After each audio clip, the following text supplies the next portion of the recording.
নমস্কার, সুপ্রভাত। সীমার ন্যাচারাল ব্লগের আরও একটি নতুন পর্বে আপনাদের সকলকে অনেক অনেক স্বাগত জানিয়ে সম্পূর্ণ নতুন ভিডিও নিয়ে উপস্থিত হয়েছি। অনেক দিন হলো এভাবে ভিডিও শুরু করি না। তো সকালবেলা উঠে কি হয়, দুই ভাই বোনকে তোলাটাই একটা যুদ্ধ শুরু হয়ে যায়। একে ডাকি তো ও শুয়ে পড়ে, ওকে ডাকি তো এ শুয়ে পড়ে। আর গতকালকে প্রচুর ঝড় হওয়ায় ওয়েদার প্রচুর ঠান্ডা ছিল, রাতে একরকম কাঁথা গায়ে দিয়েই ঘুমাতে হয়েছে। ওয়েদারে তারতম্য কিছুই বোঝা যাচ্ছে না, কখনো প্রচণ্ড গরম কখনো শীত। তো যাই হোক, আর একটা নতুন দিন, নতুন শুরু। তো প্লিজ সবাই দেখতে থাকুন, আশা করছি ভালো লাগবে। আর ডাকছিলাম যে আয় চারজন একটু হেঁটে আসি, তো সে একজন ওঠে আর একজন ওঠে না, এই করে করে আবার এদিকে আয়ুষ পড়তে যাবে, টাইম হয়ে যাচ্ছে। তো প্লিজ সবাই সাথে থাকুন। আর আজকে মনে হচ্ছে রৌদ্র ঝলমলে একটা দিন হবে, তো শেয়ার করতে থাকবো। আর নতুন বন্ধু হলে চ্যানেলটি সাবস্ক্রাইব করার অনুরোধ রইল। ফেসবুক থেকে দেখলে পেজটি একটি ফলো করে দেবেন। Good morning. Good morning. Good morning সবাইকে। সবাই ভালো থাকুন, সুস্থ থাকুন, আর ভিডিওটা দেখতে থাকুন।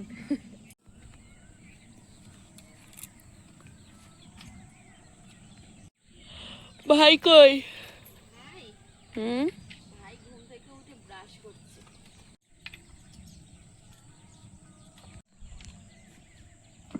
আরেকজন নামছে। জয় শ্রীকৃষ্ণ। চলো হেঁটে আসি, পড়তে যাবে তো? জয় শ্রীকৃষ্ণ। জয় শ্রীকৃষ্ণ। চলো চলো চলো।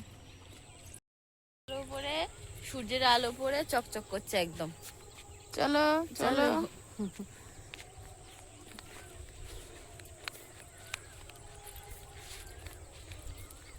সকালবেলা কুয়াশা ভেজা সবুজ ঘাস, তার বুক চিরে বেরিয়ে গেছে সরু মেঠো পথ। তার উপর দিয়ে আমরা সবাই হেঁটে হেঁটে মর্নিং ওয়ার্কে বেরিয়েছি। আয়ুষের পড়া থাকে, ঘুম থেকে ডেকে তুলতে তুলতেই দিন শেষ হয়ে যায়, আর বেরোনো হয় না, তাই না আয়ুষ? আজকে কি পরীক্ষা? বিজ্ঞান। বিজ্ঞান,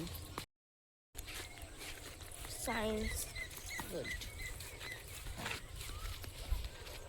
প্রিপারেশন নেওয়া একদম কমপ্লিট। সিলেবাস সব কমপ্লিট আছে। তাহলে মন দিয়ে দেখবে আর লিখবে, ঠিক আছে? ভালো। সংকটে পড়েছে, বৃষ্টি হয় না, খাবার দাবার জোগাড় করতে করতে। ভেন্ডি গাছগুলো এবার কত সুন্দর হয়েছে। কদিন আগে যেন একদম বোঝা যাচ্ছিল না, আর এখন একদম সেই জংলি গ্রিন কালার, গাঢ়। আজকে জল দেবে, ওই পাইপ আনছে, কি দারুণ দেখা। পাইপ রেডি করছে ওই যে প্রবীর মামা। ভেন্ডি খেতে জল দেবে।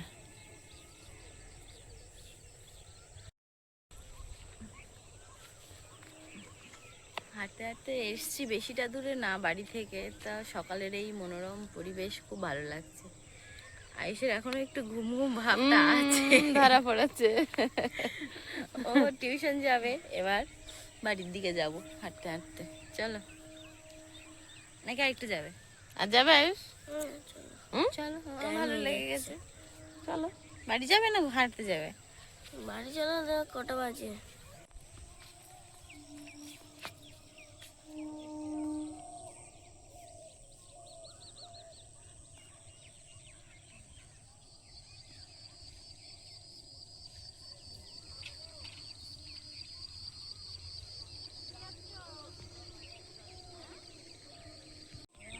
ভালো একটু এদিকে যাবে না, এই দেখো এদিকে যেও না, বৃষ্টি হয়েছে। চলো চলো। চলো। সকালবেলা ট্রেনটা যাচ্ছে, কত আওয়াজ।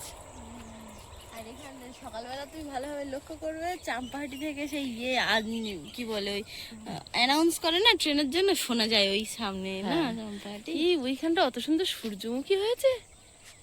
ওই যাবে বিকেলে? হ্যাঁ যাবো, ঘি ঘুরে আসবো সূর্যমুখী। দৌড়ানোটা মেন জিনিস। দেখাচ্ছে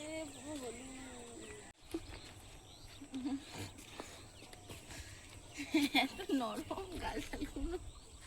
সকালে তো হেঁটে এলাম ভাই আমি মা, এবার বাড়ির দিকে যাব, গিয়ে বাসি কাজ বাজ, রাজারানীকে বের করা, তারপরে সুরভি শুকুরিকে বের করা, এই কাজ বাজগুলো সব করতে হবে। তো চলুন দেখতে থাকুন। সকাল হয়েছে জানান দিচ্ছে, কালকে ঝড় বৃষ্টির কারণে হাওয়া পড়ার কারণে মুরগির বাচ্চাগুলো অনেক তাড়াতাড়ি তুলে দিয়েছিল, কিন্তু খিদে পেয়েছে।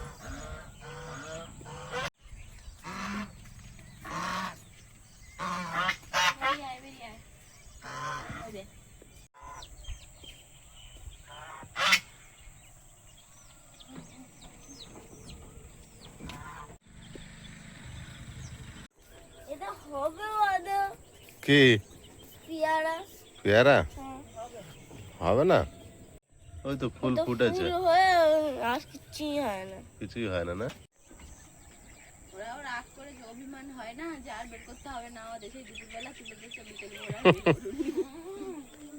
অভিমানে ভরা মন হয়, অভিমান হয় ওদের আবার। আচ্ছা ওদের আসলে কি খাবি? ওতে কিছু নেই।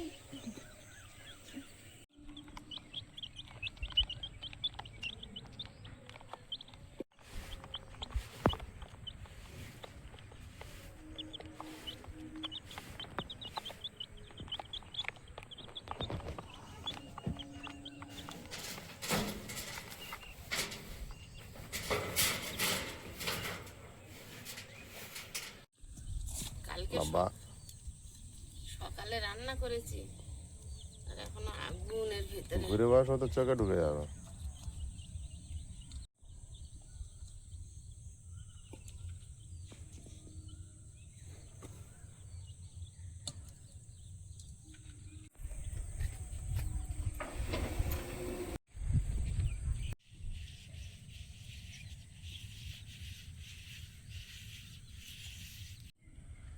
এখানে 4টে টমেটো দেখুন,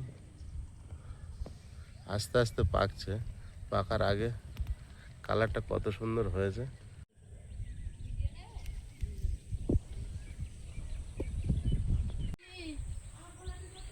অতিরিক্ত যা গরম পড়েছে, আর বাইরে জল মোটামুটি রেখে খাওয়ার জো নেই। ফ্রিজে দেবো তা কটা বোতল ভরছি। এই বোতলটার কথা মনে আছে? এই বোতলটা ক্লাস 9-এ পড়তাম, বাপি আমার এনে দিয়েছিল। এটা রং টং উঠে গেছে, এটা পুরো কিন্তু লাল কালার। আমি এনসিসি তে যেতাম এই বোতলটা নিয়ে আবার, আর এনসিসি তে নিয়ম ছিল এই বোতলে 1 ঢাকনা করে জল দিত খেতে।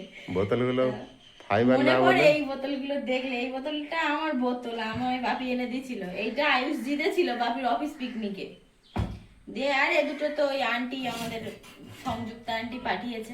আর এটা এটা কে পাঠিয়েছে আমি জানি না, কিন্তু কোনো এক আন্টি পাঠিয়েছে। ওটা ওই লন্ডন থেকে বেতিকা দিতে পাঠিয়েছে। আচ্ছা, তো বোতল এগুলো এত সুন্দর, এই বোতলগুলো এর পাশে আমার বোতলটা ফিকে লাগছে। কেন? তাতে কি হয়েছে, পুরনো জিনিস হতে পারে, এটার উপর অনেক স্মৃতি আমার। ওটা রং উঠে গেছে শুধু। রংটা উঠে গেছে কিন্তু বোতলটা খুব সুন্দর। কতদিন হয়েছে দেখো। প্রায় 5 বছরের বয়স এই বোতলটা। ভরে নি।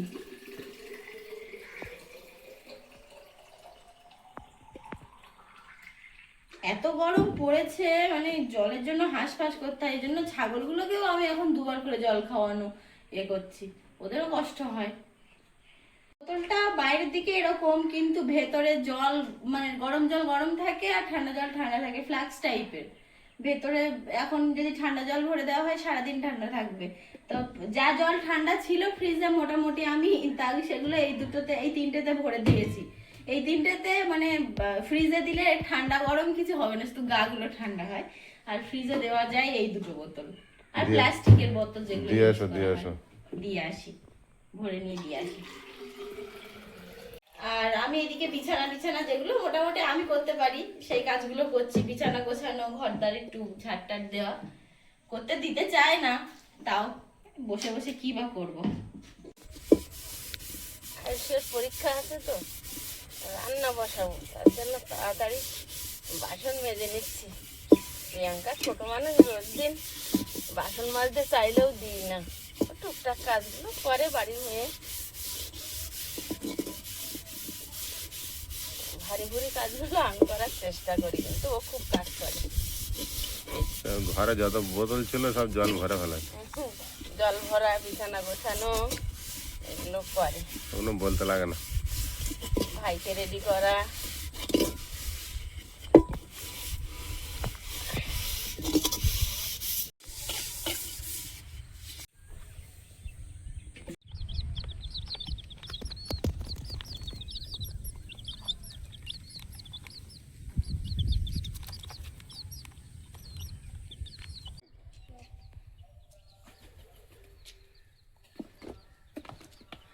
জ্বর সর্দি কাশি সব কাটিয়ে আয়ুষ মোটামুটি আজকেরে বেরিয়ে পড়েছে পরীক্ষা দিতে। তবে দুদিন পড়তে পারিনি, এত জ্বর ছিল। কালকে রাত থেকে একটু পড়াশুনো করেছে, আজ সকালে পড়তেও গেছিল। সিলেবাস কমপ্লিট আছে তো এমনি আগে থেকে, অসুবিধা হবে?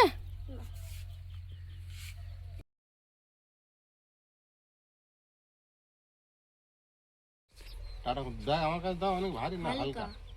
চলো টাটা নিয়ে যাই, টাটা সোনা। দিদি টাটা। চলো।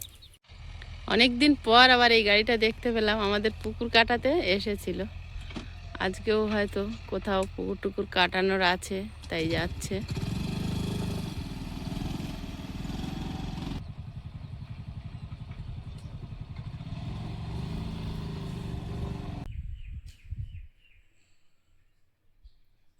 কটা 4টে বেল এনেছিল আয়ুষের বাবা, তা সেই যেদিন এনেছে সেদিন থেকে আয়ুষের জ্বর, আর এর কথা আর মনেই ছিল না। তো আজকে দুপুরবেলা ফ্রিজ খুলে কি জল, ঠান্ডা জল বের করছিলাম, করতে গিয়ে বেলগুলো দেখতে পেয়েছি যে মনে হয় পচেই গেছে। সকালে বের করে রেখেছি, না ভালো আছে গো। ভালো আছে। সব কটা ফাটাও। একটা ফাটিয়েছি, ছাড়িয়ে নিই দেখি।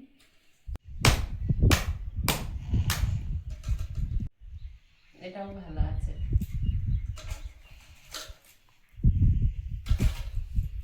আর দুটো ঠাকুর ঠাকুর করে ভালো হলে হয়। ও বাবা, এটা ভেঙে গেল আগে। সব ভালো আছে। এটাও ভালো আছে। মাখিয়ে ফ্রিজে রেখে দিলেন, তাও 2 দিন ধরে খাওয়া যাবে। নষ্ট হয়ে গেলে তো গেল। এগুলো দেশি বেল, লাস্ট।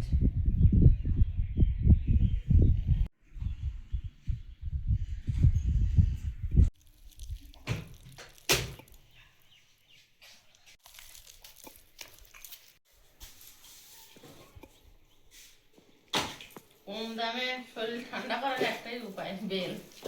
এই ছোট ছোট বেলগুলো কত করে নিয়েছে? 15? হ্যাঁ,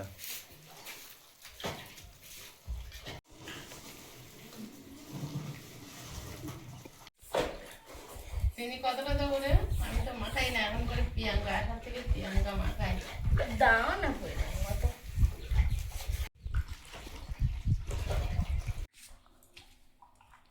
পাতলা করবো, পাতলা ছাড়া খেতে পারবে না। কেমন লাগে? আবার মোটা দাও, দে আর পাতলা করবো। আর একটু পাতলা দেবে দাও। আয়ুষ খাওয়ার ভয়তে খাটে উঠে যাচ্ছে, খেতে চায় না। একদম পাতলা, জলটা থিতানোর পর যেটা উপরে থাকে। আয়ুষ, এসো তো একটু। একটুখানি খেয়ে যা, মাজার মতো হয়েছে। ওই আমার কোনটা? তোমার ওইটা। এটা আর একটা গ্লাস কম। খাবে না তো, ছুট মেরেছে। এটা তোমার মানুষ, কই আর এর কই? মানুষ খেয়ে নিলে। তুমি খাও আগে, আমি পরে খাচ্ছি। আমি তুমি আগে। ঘুমাচ্ছিলাম এতক্ষণ, ঘুম থেকে উঠে এসেছি, সব যেন কেমন অস্বাভাবিক লাগছে। উঠে দাঁড়িয়ে তুমি খাও। এটা খা, স্বাভাবিক। স্বাভাবিক আচ্ছা, খাও। একটু খা। একদম না না, একদম না, 1 গ্লাস খেয়ে নে, স্বাভাবিক হয়।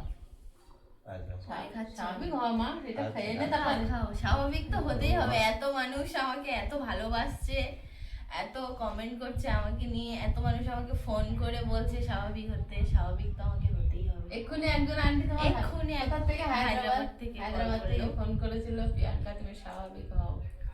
স্বাভাবিক হচ্ছে অবশ্যই, আস্তে আস্তে। আসলে ও অস্বাভাবিক হোক বা ওর মন খারাপ হোক, সেরকম কোনো পরিবেশ আমরা বাড়ির মধ্যে তৈরি করছি না, কিন্তু পিছনে ফেলে আসা কিছু ঘটনা ওকে মাঝে মাঝেই নাড়িয়ে দিয়ে যাচ্ছে। আমি ঘুম থেকে উঠে বসলাম, বসে ভাবছি যে কত মানে শান্তিতে আমি ঘুমাই এখন। মানে কোনো চিন্তা চিন্তা অবশ্যই আছে, কিন্তু আমি কত নির্ঘুম রাত কাটিয়েছি, মানে এমন পরিস্থিতি হয়েছে ঘুমোতে চাইছি, আমি বসে বসে ঘুমিয়ে গেছি, আমাকে ঘুমোতে দেওয়া হয়নি, মারপিট অনেক কিছু হয়েছে আমার জীবনের সাথে। তো সেগুলো একদিন অবশ্যই আপনারা আমাদের পরিবারের মতো আপনাদের সাথে শেয়ার করব।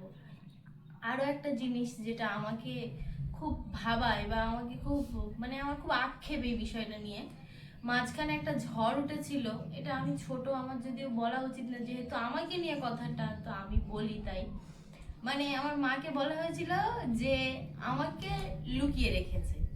তো অবশ্যই মায়েরা ছোটদের নিজের আঁচলের তলায় লুকিয়ে রাখবে, কোনো বিপদ থেকে বাঁচাবে, এটাই স্বাভাবিক। কিন্তু এই লুকিয়ে রাখাটা সেই লুকিয়ে রাখা না যেটা বলা হয়েছে। মানে আমার মা কখনো আমাকে অস্বীকার করবে এরকম মানুষের না।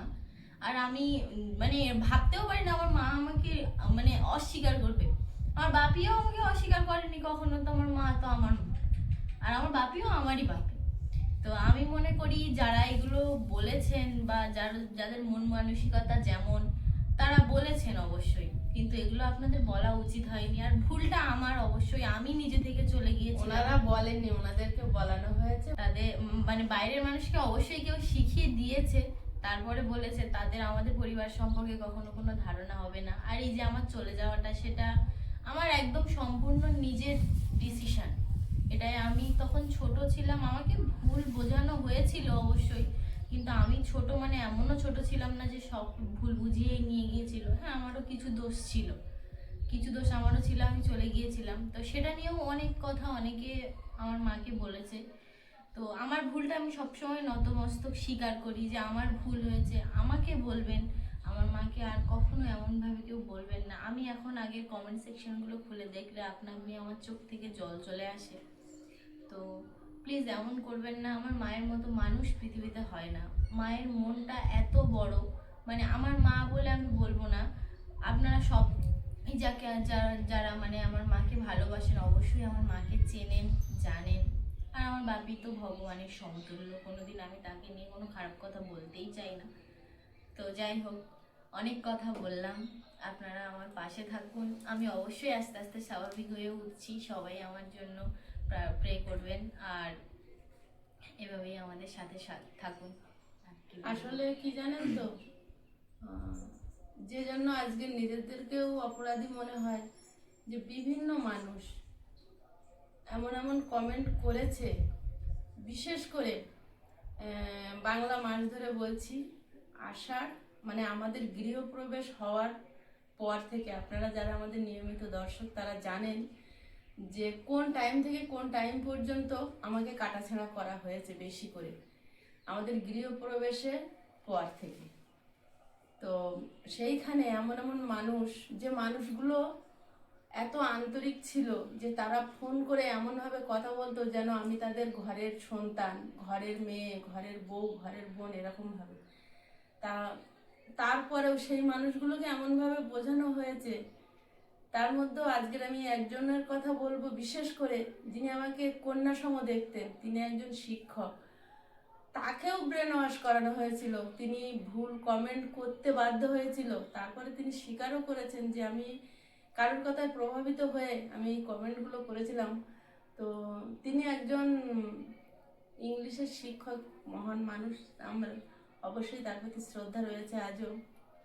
আমার একটা চিন্তা ভাবনা ছিল, মানে আমাদের দুজনের, যে মেয়ে তো একটা ভুল করেছে, তারপরে আমাদের যেহেতু জীবনটা একটা নদীর মতো বয়ে চলে, কিন্তু নদীর এপার ওপার দুটো পাড় থাকে, ও একটা পাড় বেছে নিয়েছিল, তার জন্য আমরা ওর জীবনের মধ্যে ঢুকে কোনোভাবেই আমরা হস্তক্ষেপ করিনি। করলে হয়তো অনেক কিছু করতে পারতাম। ও 15 বছর 4 মাস বয়সে চলে গেছে, থানা পুলিশ অনেক কিছু করতে পারতাম, যখন ও অন্য একটা কুল ধরেছিল বলে আমরা ওই বিষয়টা থেকে বেরিয়ে এসেছিলাম। তো সেই মানুষগুলোর প্রতি সত্যি আমার আজও খারাপ লাগে। তারা হয়তো আজ চাইলে ভালো কমেন্ট করতো, কিন্তু সেই জায়গাটা আমি অভিমান থেকে হোক বা দুঃখ থেকে হোক বা আমার খারাপ লাগার জায়গা থেকে হোক কমেন্ট সেকশন বন্ধ করতে বাধ্য হয়েছিলাম, কারণ আমি আর নিতে পারছিলাম না। তো তাদের কাছে আমি আন্তরিকভাবে দুঃখিত। আর ও যে ফিরে এসছে সেটা আমাদের সৌভাগ্য, কারণ ওই জীবনটা যদি আরও 2-3 বছর ক্যারি করতো তাহলে হয়তো ও মানসিক ডিপ্রেশনে চলে যেত, মানসিকভাবে আরও অনেকটা ভেঙে পড়তো। এখন তো কিছুই হয়নি, এখনো 20 বছর হয়নি, জীবনের শুরুই এখনো এরকম হয় না। এরকম মেয়েদের 20-22 বছরের ম্যাক্সিমাম মেয়েদের বিয়েই হয় না। তো সেইখান থেকে ও কামব্যাক করেছে, ফিরে এসছে, ওকে আমরা নতুনভাবে একটা জীবন দেওয়ার চেষ্টা করছি। তো সেটাতেই আপনারা সাহায্য করুন, ভালো ভালো কমেন্ট করুন। আর আপনারা বহু মানুষ বহুভাবে কমেন্ট করে বা ফোন করে আমাদেরকে এতভাবে মেন্টালি সাপোর্ট দিচ্ছেন, সেজন্য আমরা সত্যিই আন্তরিকভাবে কৃতজ্ঞ। আমরা যে ভিডিওটা, যে দুটো ভিডিও মেয়েকে নিয়ে বানিয়েছিলাম, মেয়ে আসার আগে, মেয়েকে কেন দেখাই না কলঙ্কিনী মা আমি, এই কমেন্টগুলো আমি পেয়েছিলাম। সেই কমেন্টের কয়েকটা ওয়ার্ড ওখানে লিখেছিলাম। তো ওই ভিডিওটাও আমাদের করার ইচ্ছা ছিল না। আমরা জানতাম যে বাচ্চা ভুল করেছে, 2 বছর 4 বছর 6 বছর পর হলেও নদী মোহনায় যায় কিন্তু মূল স্রোতে ফেরে। আর মানে শিকড়ের টান, একদিন না একদিন ও নিশ্চয়ই ফিরবে, বুঝবে। সেদিন কেন দেখাইনি, কেন মেয়ের কথা বলতাম না, সেইটা বলবো। তো সেই সময়টা আমাদের আর দেওয়া হয়নি।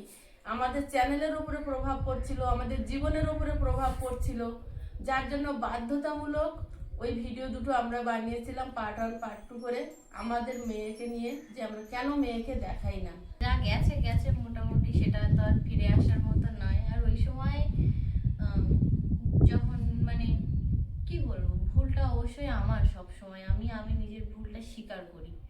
তো অনেক চেষ্টা করেছিলাম, মা বাবি সবাই বোঝাতো, অনেক চেষ্টা করেও সেখান থেকে ফিরিয়ে আনতে পারিনি, বা আমি ফিরে আসিনি। এখন বলতে গেলে খারাপ লাগে। ওটা একটা সময় থাকে, মানুষের ভুল হয় তখন ছোটবেলায়। তখন কথাগুলো বিষের মতো লাগতো কথা বললে। প্রতিটা মানুষের জীবনে এরকম একটা সময় যায়, সবাই বুঝতে পারছে। এখন ঈশ্বরের বাণীর মতো মনে হয়, এখন মনে হয় যে প্রতিটা পদে পদে যদি মেনে চলি তবেই আমার জীবনটা আরো কিন্তু ভালো হবে। ওইটাই সমস্যা কি হয়েছিল, ওইটাই নিয়ে অনেকে নিজের ইনকামের জন্য, নিজের স্বার্থের জন্য হ্যাঁ, তো সেই যা বিষয়টা নিয়ে কটু কথা বলেছিল, ওটাই আমাদের জীবনের সব থেকে বড় কষ্ট।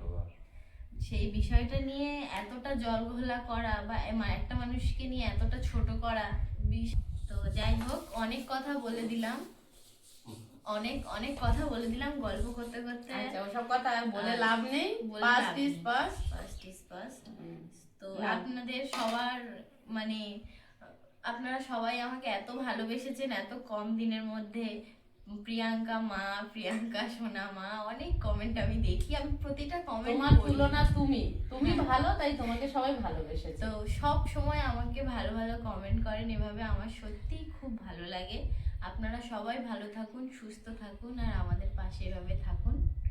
তো ভিডিওটা এই অবধি থাক আজ আর তুমি এইটা অবধি আমি এইটা অবধি খাই। আর দেখা হবে পরবর্তী আরেকটা ভিডিওতে। ততক্ষণ সবাই ভালো থাকবেন, সুস্থ থাকবেন। নমস্কার। নমস্কার। নমস্কার।